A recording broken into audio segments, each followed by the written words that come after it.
నమస్తే. ఈరోజు మన స్టూడియోలో ప్రముఖ వేదిక్ ఆస్ట్రాలజర్ గోనుగొంట్ల సురేష్ బాబు గారు ఉన్నారు. గురుగారితో మాట్లాడేద్దాం. నమస్కారం గురుగారు. మణికంఠ గారు నమస్కారం అండి. గురుగారు, శ్రీ విశ్వావసు నామ సంవత్సరంలో కర్కాటక రాశి వారికి ఈ సంవత్సరం అంతా కూడా ఆర్థికంగా, ఆరోగ్యంగా అన్ని విధాలుగా ఈ కొత్త సంవత్సరం ఎలా ఉండబోతుంది గురుగారు? మనం ఫస్ట్ శ్రీ విశ్వావసు నామ సంవత్సరం, ఓకే, నూతన సంవత్సరం ఉగాది. అయితే ఈ పేరు యొక్క విశ్వవసు అని పేరు మనం చూసుకుంటే, విశ్వం అంటే యూనివర్స్ అండి, వసు అంటే నివాసం ఉండటం. మనం ఎక్కడ నివాసం ఉన్నామండి? విశ్వంలో నివాసం ఉన్నాం అని తెలుసుకోగలగాలండి. తర్వాత రెండోది, ఈ విశ్వం అంతా వసు అంటే సంపదలు అని కూడా వస్తాయండి. ఈ ప్రపంచం అంతా సంపదమయంతో ఉంది అని కూడా మనం తెలుసుకోవాలి. అంతేకాకుండా ఈ విశ్వ వసు అంటే అందమైన అమ్మాయి అని కూడా ఒక మీనింగ్ ఉందంటే, అంటే ఈ ప్రపంచం అంతా, సృష్టి అంతా ఎంతో అద్భుతమైనది అని మనం ఈ యొక్క సృష్టి యొక్క రహస్యము, సృష్టిలో ఉన్న వేరొక కోణాన్ని మనకి ఈ సంవత్సరం అంతా చూపిస్తూ ఉంటుంది అనమాట.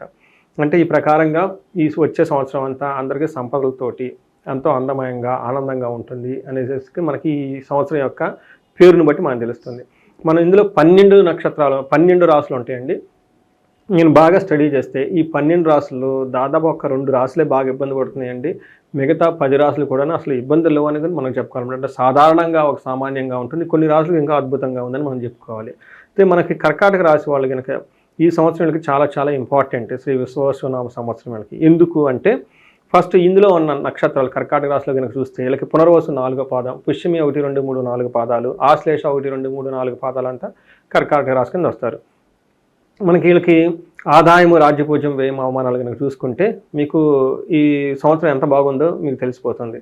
ఈ రాశిలో పుట్టిన వాళ్ళ పేరు బలం కనుక మనం చూసుకుంటే, హీ, హూ, హే, హో, డా, డి, డు, డే, డా, డో, ఈ అక్షరాలంతా కూడా మనకి కర్కాటక రాశి వస్తారు. మనకి ఈ ఫిగర్స్ చూస్తే ఆదాయం వీళ్ళకి 8 అండి, వ్యయం 2. సో ఎక్కువ ఇన్కమ్ ఉంది, తక్కువ ఎక్స్పెండిచర్ ఉంది. కరెక్ట్. అంతేకాని రాజ్యపూజ్యం 7, అవమానం 3.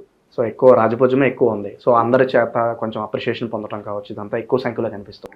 దీన్ని బట్టి మనం చూసుకుంటే కర్కాటక రాశి వాళ్ళకి ఒక గోల్డెన్ టైం స్టార్ట్ అయిపోయింది. ఎందుకు ఈ మాట అంటున్నానంటే, వీళ్ళు లాస్ట్ 2.5 years అష్టమ శనితో బాగా ఇబ్బంది పడిపోయారండి. అష్టమ శనితో ఇబ్బంది పడుతుంది. ఇప్పుడు ఒక పెద్ద రిలీఫ్ అని చెప్పుకోవచ్చా? చాలా పెద్ద రిలీఫ్ వచ్చేస్తుంది అనమాట. అంటే ఇప్పుడు దాకా వీళ్ళు ఏమంటారు, సముద్రాలని ఈదుకొని దాటుకొని వచ్చారు. ఇక ముందండి పిల్ల కాలవాలన్నమాట వాళ్ళకి.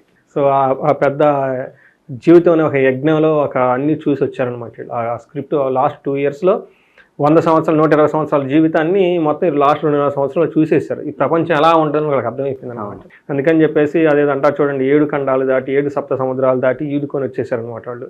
ఇక ముందు ఉన్న వీళ్ళకి వచ్చే సమస్యలు అసలు సమస్యలే కాదు. ఇలాంటి ఒక కొత్త పరిస్థితిలోకి వీళ్ళు ఎంటర్ అవబోతున్నారండి శ్రీ విశ్వావసునామ సంవత్సరంలో. ఫస్ట్ గ్రహస్థితి మనం చూసుకుంటే, వీళ్ళకి శని మీనరాశిలో ఉన్నారు, గురువు వచ్చేటప్పటికి మిథున రాశిలో ఉన్నారు, తర్వాత వీళ్ళకి మన కుంభరాశిలో రాహువు, సింహరాశిలో కేతు ఉన్నారండి. ఈ యొక్క గ్రహ స్థితిని బట్టి మనం చూస్తే వీళ్ళకి ఎలా ఉండబోతుంది, మన మహర్షులు ఏం చెప్తారంటే, ధర్మ ప్రాణి నాశనం, దుఃఖ భయం పీడనం నైవనం అని చెప్తారనమాట. అంటే వీళ్ళకి 9వ ఇంట్లో 10వ ఇంట్లో ఉండటం వల్ల ఒక సామాన్యంగా ఉంటుంది ఈ గ్రహాలు. ఏ విధంగా అంటే కొంచెము హెల్త్ విషయంలో కొంచెం కేర్ఫుల్గా ఉండాలి. తర్వాత వీళ్ళకి అతిగా భయపడే అవకాశాలు ఎక్కువ ఉంటాయి. తర్వాత బాడీకి సంబంధించిన విషయాల్లో కొంచెం పీడించబడినట్లు ఉండే అవకాశం ఎక్కువగా ఉంటుంది. ఓవరాల్గా చూసుకుంటే ఇది ఒక సామాన్యంగా ఉంటుంది ఆర్థికంగా అని మనం చెప్పుకోవాలి. ఈ మాట ఎందుకు చెప్తున్నానంటే, వాళ్ళు ఇప్పటిదాకా చాలా పెద్ద పెద్ద ఫేస్ చేసి వచ్చారు. ఇప్పుడు ఉన్నాయన్నీ చిన్న చిన్నవి అనమాట. అయితే వీళ్ళకి మేజర్ ఈ ఉగాదికి సంబంధించిన హైలైట్ ఏంటంటే, వీళ్ళకి అష్టమ శని నుంచి రిలీఫ్ వచ్చేస్తుంది. ఇంతకుముందు అయితే ఇప్పుడు ఎలా ఉండబోతుంది కనుక చూసుకుంటే, శని మొన్నటిదాకా వాళ్ళకి చాలా ఇబ్బంది పెట్టిన శని వీళ్ళకి ఇక్కడ నుంచి మంచి చేయబోతున్నారనమాట. ఏ విధంగా మంచి చేయబోతున్నారంటే, మనకి 11th హౌస్లో దృష్టి, 6th హౌస్లో దృష్టి ఉండటంతో పాటు తన 9వ ఇంట్లో ఉండటం వల్ల ఏం జరుగుతుంది అంటే, వీళ్ళకి క్వచిత్ దుఃఖం క్వచిత్ సుఖం, ఓకే, స్వధారాస్వతం క్లేశం, శోకం రోగం మహాదుఃఖం అని చెప్తారనమాట. అంటే కొన్ని సందర్భాల్లో వీళ్ళకి ధనలాభము, కొన్ని సందర్భాల్లో ధన నష్టము, కొన్ని సందర్భాల్లో సంతోషము, కొన్ని సందర్భాల్లో దుఃఖము, అన్ని మిక్స్డ్ రిజల్ట్స్. ఇక్కడ అప్స్ అండ్ డౌన్స్ ఎక్కువగా ఉంటుంది. స్వధారాస్వతం క్లేశం అంటే వీళ్ళకి భార్యకు సంబంధించి, పుత్రులకు సంబంధించిన విషయాల్లో మనస్తాపానికి గురే అవకాశాలు ఎక్కువగా ఉంటాయి. తర్వాత అతిగా పడే అవకాశం ఎక్కువగా ఉంటుంది. అంటే శని తన ఉన్న స్థితి అప్స్ అండ్ డౌన్స్తో కూడి ఉండేది స్థితి అనమాట.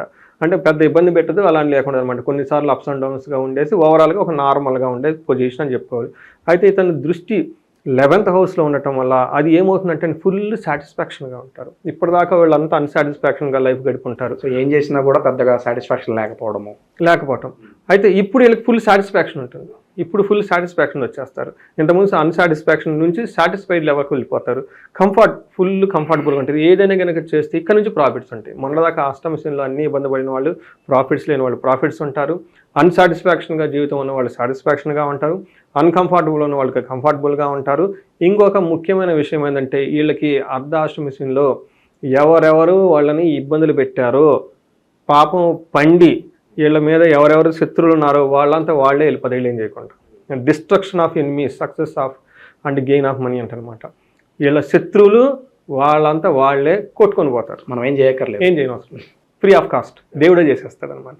అందుకని మన పెద్దవాళ్ళు ఏంటంటే కష్టం వచ్చినప్పుడు దేవుడిని నమ్ముకో అంటారనమాట. ఎందుకంటే ఆ టైంలో మనం దేవుడిని ఎంత పూజిస్తే లాస్ట్ 2.5 years ఎవరెవరైతే చక్కగా ఆధ్యాత్మిక స్థితిలో ఉండి గుళ్ళు తిరుగుతూ, గోపురాలు తిరుగుతూ, పరిహారాలు చేసుకుంటూ ఎవరైతే ఉన్నారో ఆ యొక్క రిజల్ట్ అంతా వీళ్ళకి ఇప్పుడు వచ్చేస్తుంది. శత్రువులు వీళ్ళు ఏం చేయకుండా వీళ్ళే పలాయనం వెళ్ళిపోతారు. తర్వాత వీళ్ళకి ఫుల్ సాటిస్ఫాక్షన్, జీవితంలో మంచి ప్రాఫిట్ ఉంటుంది. అన్ని పనులన్నీ అయ్యే అవకాశం ఎక్కువగా ఉంది. శని వీళ్ళకి యోగ్యతనిస్తున్నాడు. ఇది ఒక హ్యాపీ న్యూస్ కర్కాటక రాశి వాళ్ళకి. సో ఏమైనా డౌట్లు ఉంటే కామెంట్స్ పెట్టమని మనం రిప్లై చేద్దాం వాళ్ళకి. విద్యార్థుల పరిస్థితి గురుగారు మరి అలాగే ఫారెన్ వెళ్ళాలి, అక్కడ చదువుకోవాలి, వ్యాపారాలు పెట్టాలనుకుంటారు కదా, వాళ్ళ పరిస్థితి ఎలా ఉండబోతుంది? మీరు గురువుకి సంబంధించి వ్యయస్థానంలో ఉండటం వల్ల అంత ఎడ్యుకేషన్ ప్రకంగా అంత యాక్టివ్గా ఉండదు. ఈ రాశి వాళ్ళు కొంచెం ఎడ్యుకేషన్కి సంబంధించి నార్మల్గా ఉంటుంది. ఎందుకు అంటే వీళ్ళకి మే తర్వాత గురువు 12th హౌస్లో ఉండటంతో ఏం చెప్తారంటే మనకు సంస్కృత మహర్షులు శుభమూలో వ్యయచ్చైవ ప్రాణి విక్రయ దోషణం స్థానభ్రష్టం చ దారిద్ర్యం ద్వాదశ స్థానికే గురువు అంటారు. అంటే శుభమూలం శుభకార్యాలు చేయటం వల్ల ఖర్చులు అవుతాయి. రెండోది పాణి విక్రయ దోషణం అంటే వీళ్ళకి చక్కగా ఏదైనా కనుక పశువులు కానివ్వండి, ఇంకోటి కానీ బాగా యూజ్ పడే ఒక వస్తువుని వీళ్ళు అమ్మటం వల్ల దూషించబడతారు. అంతేకాకుండా స్థానభ్రష్టం అంటే ఆఫీస్లో జాబులు చేసే వాళ్ళకి ప్రొఫెషన్లో అంత సరిగా ఉండదు, ఫైనాన్షియల్గా ఇబ్బంది పడే స్థితి ఉంటుంది. అంటే ఒక రకంగా చూడాలంటే మనకు రియల్ లైఫ్లో నాకు వచ్చే కేసుల్లో 12వ ఇంట్లో గురువు ఉన్నవాళ్ళు ఏం చేస్తారంటేనండి ఇల్లు కట్టుకుంటారు. అప్పుడు ఏమవుతుంది, ఇంటికి సంబంధించిన ధనం మనకి ఎంత కావాలి, ఇల్లు కడుతూ పోతే ఎంతైనా ధనం వెళ్ళిపోతూ ఉంటుంది. ఇంకా అది అన్ఎండింగ్ అనమాట. ఆ ఎస్టిమేషన్ ఇచ్చేటప్పుడు ఈ ఇల్లు కట్టడానికి 30 లక్షలు, 40 లక్షలు, 50 లక్షలు చెబుతారు. బడ్జెట్ అవుట్ ఆఫ్ కంట్రోల్ అయిపోతుంది ఎక్కువ సందర్భాల్లో. అది 30-40% కన్ఫర్మ్ అవుతుంది. అప్పటిదాకా మనం సింపుల్ డోర్ అనుకున్నది ఆ షాపింగ్ బాగానే పెద్ద కాస్ట్లీ డోర్ అయిపోతుంది. అప్పటిదాకా నార్మల్ టైల్స్ విపరీతం అయిపోతాయి. ఏమవుతుందంటే శుభములో వేయకూడదు. అంటే ఒక పెళ్లి చేయాలి, పెళ్లి బడ్జెట్ 10 లక్షలు అనుకుంటారు, అది 15 లక్షలు దాకపోతుంది. ఇల్లు కట్టుకోవాలనుకుంటారు, దానికి సంబంధించి వెళ్ళిపోతుంది. అంటే ఇప్పటిదాకా వీళ్ళు దాచిపెట్టుకున్నది ఒక మంచి కార్యక్రమానికి ధనం అంతా ఖర్చు పెడతారు. సో ధనం ఎక్కువ ఖర్చు అయినప్పటికీ కూడా అది చేయగలుగుతారు, వీళ్ళు ఖచ్చితంగా చేయగలుగుతారు. అయితే వీటికి సంబంధించిన మనకి ఇల్లు కట్టుకోవాలి, మరి ధనం కావాలి కాబట్టి ఇంకా ఏదో నమ్మేసుకుంటారు. సో దానికి ఏంటంటే పాణి విక్రయ దోషణం, ప్రాణాలు కలిగిన జంతువులను కానివ్వండి, వస్తువులను కానీ అమ్ముతారు. అదే ఇప్పటిదాకా మంచి బాగా ఉపయోగపడిన దీన్ని ఎందుకు అమ్ముకుంటాం, కారు అమ్ముతారు. లేదంటే కొంతమంది అగ్రికల్చర్లో ఉన్నప్పుడు బెరగొడ్లు, ఆవులు అయ్యో అమ్మేసుకుంటారనమాట. అయ్యో మనకి ఇంత దాకా ఉపయోగపడింది ఎందుకు దీన్ని అమ్మేసుకుంటున్నాం అంటే మనం ఇల్లు కట్టుకోవాలి, లేదంటే పెళ్లి చేయాలి, ఏదో ఒకటి అమ్మంది అది ఏటట్టు కావట్లేదు అనే ఉద్దేశంతో దాని ద్వారా దూషించబడతారు. అంతేకాకుండా స్థానభ్రష్టం, ప్రొఫెషన్లో వీళ్ళకి అంత సాటిస్ఫాక్షన్ ఉండదు. అంతేకాకుండా మనీకి ఇబ్బంది పడిపోతూ ఉంటారు. మనం అనుకున్నాం అంటే ఓవర్ ఎక్స్పెండిచర్ అయిపోతుంది ఇల్లు కట్టడం వల్ల, పెళ్లి చేయటం వల్ల. దారిద్ర్యం అంటే ఏంటంటే ఫైనాన్షియల్గా స్ట్రగుల్స్ ఉంటాయి అన్నమాట. ఇది ఈ సంవత్సరం గురువు వల్ల వీళ్ళకి ఉండే అవకాశం మీరు అడిగిన విధంగా విద్యార్థులకి కొంచెం అంత అనుకూలంగా ఉండదు. తర్వాత వీళ్ళకి అయితే 4వ ఇంట్లో గురువు ఉండటం వల్ల ఇంటి ఎన్విరాన్మెంట్ అంతా చాలా ఆహ్లాదకరంగా ఉంటుంది, ఎడ్యుకేషన్ పరంగా బాగుంటుంది. 4th హౌస్లో ఉండటం వల్ల ప్రైమరీ ఎడ్యుకేషన్కి కొంచెం ప్రోగ్రెస్ ఉంటుంది. లాంగివిటీ, వీళ్ళకి ఆయుష్ కూడా చాలా ఎక్కువ ఉంటుంది ఈ టైంలో. అయితే రాహు వీళ్ళకి 8th హౌస్లో ఉండటం వల్ల ఇది కొంచెం ఇబ్బంది పడే పరిస్థితి. ఏ విధంగా ఇబ్బంది పడుతుందంటే వీళ్ళకి దేహపీడ, మనక్లాశ, ఓకే, చతుష్పాద మృగాత్ భయం, రాజకోపం ప్రయాణం చ అష్టమస్తే ఫణి భాగే అని అంటారంటే శారీరకంగా పీడలు తీసుకొచ్చే అవకాశం ఎక్కువగా ఉంటుంది. అది ఎందుకో తెలియదు మనకి. డాక్టర్లు బాగుంది అంటారు, నైట్ గుండె కొట్టుకుంటుంది, ఏమీ ఉండదు. క్యాన్సర్ వచ్చేదని భయం ఉంటుంది, వీళ్ళు 12 రకాల టెస్టులు చేసి ఏం లేదని పంపిస్తారు. ఈ టైప్ సిచ్యువేషన్స్ ఎక్కువ ఉంటుంది. మనక్లేశ, మనసులో భయపడుతూ ఉంటారు. అంతేకాని చతుష్పాదం మృగత్ భయం, అంటే 4 కాళ్ళ జీవుల నుంచి వీళ్ళకి భయపడే అవకాశం ఎక్కువగా ఉంటుంది. అంటే సడన్గా వీళ్ళకి ఎద్దులు పొడవటము, కొన్ని ఊళ్ళలో చూస్తుంటాం కదండి, తర్వాత ఆవులు పొడవటం, లేదంటే కొన్నిసార్లు యాక్సిడెంట్లు కానీ అవకాశం ఎక్కువగా ఉంటుంది. రాజకోపం ప్రయాణం అంటే వీళ్ళకి పైన ఉన్న గవర్నమెంట్ అఫీషియల్స్ కానివ్వండి, బాసులు కానివ్వండి, ఆఫీసులు పనిచేసినప్పుడు వీళ్ళ ద్వారా ఎక్కువగా కోపం పడే అవకాశం ఎక్కువగా ఉంటుంది. అష్టమస్తే ప్రయాణాలు గనక చేస్తే ప్రయాణాలు అధికంగా ఉంటాయి, చాలా ఎక్కువగా తిరిగే అవకాశం ఎక్కువగా ఉంటుంది. దానివల్ల కాస్త మానసికంగా స్ట్రెస్ అయిపోవడము ఇలాంటి పరిస్థితి, ఎక్కువగా ప్రయాణాలు చేసి హడావుడిగా ఉండే అవకాశం వీళ్ళకి ఎక్కువగా ఉంటుంది. ఇది ఓవరాల్గా మనకి కర్కాటక రాశి కనుక చూసుకుంటే ఈ రాశి వాళ్ళకి చాలా ప్రాబ్లమ్స్ నుంచి రిలీఫ్ వస్తుంది, కొంచెం కష్టాలు, కొంచెం దుఃఖం ఉంటుంది. అతిగా వీళ్ళకి గురువుకి సంబంధించడం వల్ల వీళ్ళు ఇల్లు కట్టుకోవటం కానివ్వండి, పెళ్లి చేయటం కానీ ఒక పెద్ద కార్యక్రమం తలపెడతారు, అందులో ధనానికి ఇబ్బంది పడుతుంటారు, దానికి అవసరమై ఏదైనా నమ్ముకోవాల్సిన పరిస్థితి ఉంటుంది. రాహు ఉండటం వల్ల మానసిక ఆందోళన ఎక్కువగా ఉంటుంది, ప్రయాణాలు ఎక్కువగా ఉంటాయి. ఇది మనకి శ్రీ విశ్వవసునామ సంవత్సరంలో ఈ రాశి వాళ్ళకు ఉండబోయే పరిస్థితి. ఓకే గురుగారు, ఇంకా మెరుగైన ఫలితాలు పొందడానికి రాశి వారికి మంచి రెమెడీస్ ఏమైనా ఉంటే తెలియజేయండి. మరి వీళ్ళకి ఉద్యోగం విషయంలో చాలా జాగ్రత్తగా ఉండాలండి. ఒక్క నిమిషం. శని వీళ్ళకి 9వ ఇంట్లో ఉండటం వల్ల, 12వ ఇంట్లో గురువు ఉండటం వల్ల వీళ్ళు నవగ్రహ టెంపుల్స్ని విజిట్ చేస్తే వీళ్ళకి బెస్ట్. అంటే వీళ్ళకి ఆల్రెడీ చాలా ప్రాబ్లమ్స్ నుంచి బయటపడుతున్నారు అనేది ట్రూ, చాలా సాటిస్ఫాక్షన్గా లైఫ్ ఉంటుంది అనేది కూడా ట్రూ. ఈ టైంలో వీళ్ళు కుంభకోణం నవగ్రహ టెంపుల్స్ అని ఉంటుందండి, ఆ కుంభకోణంలో నవగ్రహాల దర్శనం చేసుకుంటే బాగుంటుంది. ఎందుకంటే 10వ ఇంట్లో శని, 12లో గురువు, రాహు ఉన్నారు, కేతు ఉన్నారు, కాబట్టి ఇవి ఒక మోడరేట్ రిజల్ట్ ఇచ్చే అవకాశం ఎక్కువగా ఉంది. కాబట్టి కుంభకోణం నవగ్రహ టెంపుల్ చూస్తూ, అందులో లాస్ట్లో వీళ్ళకి తిరునల్లారు అనే ఒక ప్లేస్ ఉంటుందండి, అక్కడ శనికి సంబంధించిన ఆలయం ఉంటుంది తమిళనాడులో. కొన్ని వీడియోస్లో నేను చేశాను, కొంతమంది నాకు ఎంక్వైరీ కూడా చేశారు. ఇంకా ఎవరికైనా డౌట్స్ ఉంటే నాకు ఫోన్ చేసేదానికంటే యూట్యూబ్లో చూసుకుంటే కుంభకోణం నవగ్రహ టెంపుల్స్ అని కొడితే చాలా వీడియోస్ బ్యూటిఫుల్గా ఉన్నాయి, తెలుగు వాళ్ళు చక్కగా చేశారు, ఫుల్ డీటెయిల్స్ ఉన్నాయి అందులో. నేను కూడా అవి చూసే వెళ్ళాను, నేను నా పర్సనల్గా వెళ్ళొచ్చాను అక్కడికి. అలా ఈ రాశి వాళ్ళు అక్కడికి వెళ్ళొచ్చేస్తే చాలా చాలా బాగా కలిసి వస్తుందండి.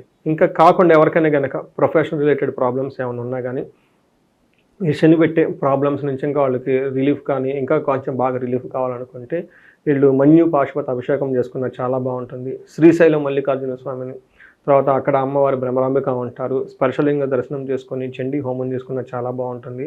ఇంకా వీళ్ళకి రాహు 8th హౌస్లో ఉండటం వల్ల విజయవాడ కనకదుర్గమ్మని దర్శనం చేసుకుంటే ఓం దుమ్ దుర్గాయన మహాదుర్గా సప్తస్లోకి ఈ మంత్రాలు చదువుకున్న చాలా బాగుంటుంది. ఇవి కాకుండా పెళ్లి కాని వాళ్ళు ఇంకా కొన్ని రకరకాల ప్రాబ్లమ్స్లో ఉంటారండి, వాళ్ళు మనకి ఇండివిజువల్ జాతకం చూస్తే అందులో ఏముంది, వాళ్ళకి మనీ ప్రాబ్లం ఉందా, కుబేర పాశుపతం చేయొచ్చు, లేదంటే పెళ్లి కావట్లేదా, కన్యా పాశుపతం, లేదంటే వర పాశుపతం, ఇంకా ఏమైనా వాళ్ళ జన్మ జాతకంలో రాహుకేతువులు, కాలసర్పదోషాలు ఇలాంటివి ఏమైనా ఉంటే మనం చూసి వాటికి ఆ గ్రహాలకు శాంతులు చేసి సరైన మార్గంలో వాళ్ళని సెట్ చేసుకుంటే లైఫ్ ప్రోగ్రెస్ ఉంటుందండి, ప్రోగ్రెస్ ఉంటుంది, ఎక్కడ లైఫ్ ఆగిపోకూడదండి. సో ఓవరాల్గా ఈ రాశి వారికి సంవత్సరం అంతా కూడా ఎలా ఉండబోతుందనేది మీ మాటలు అద్భుతంగా వివరించారు గురుగారు. ధన్యవాదాలు. ధన్యవాదాలు.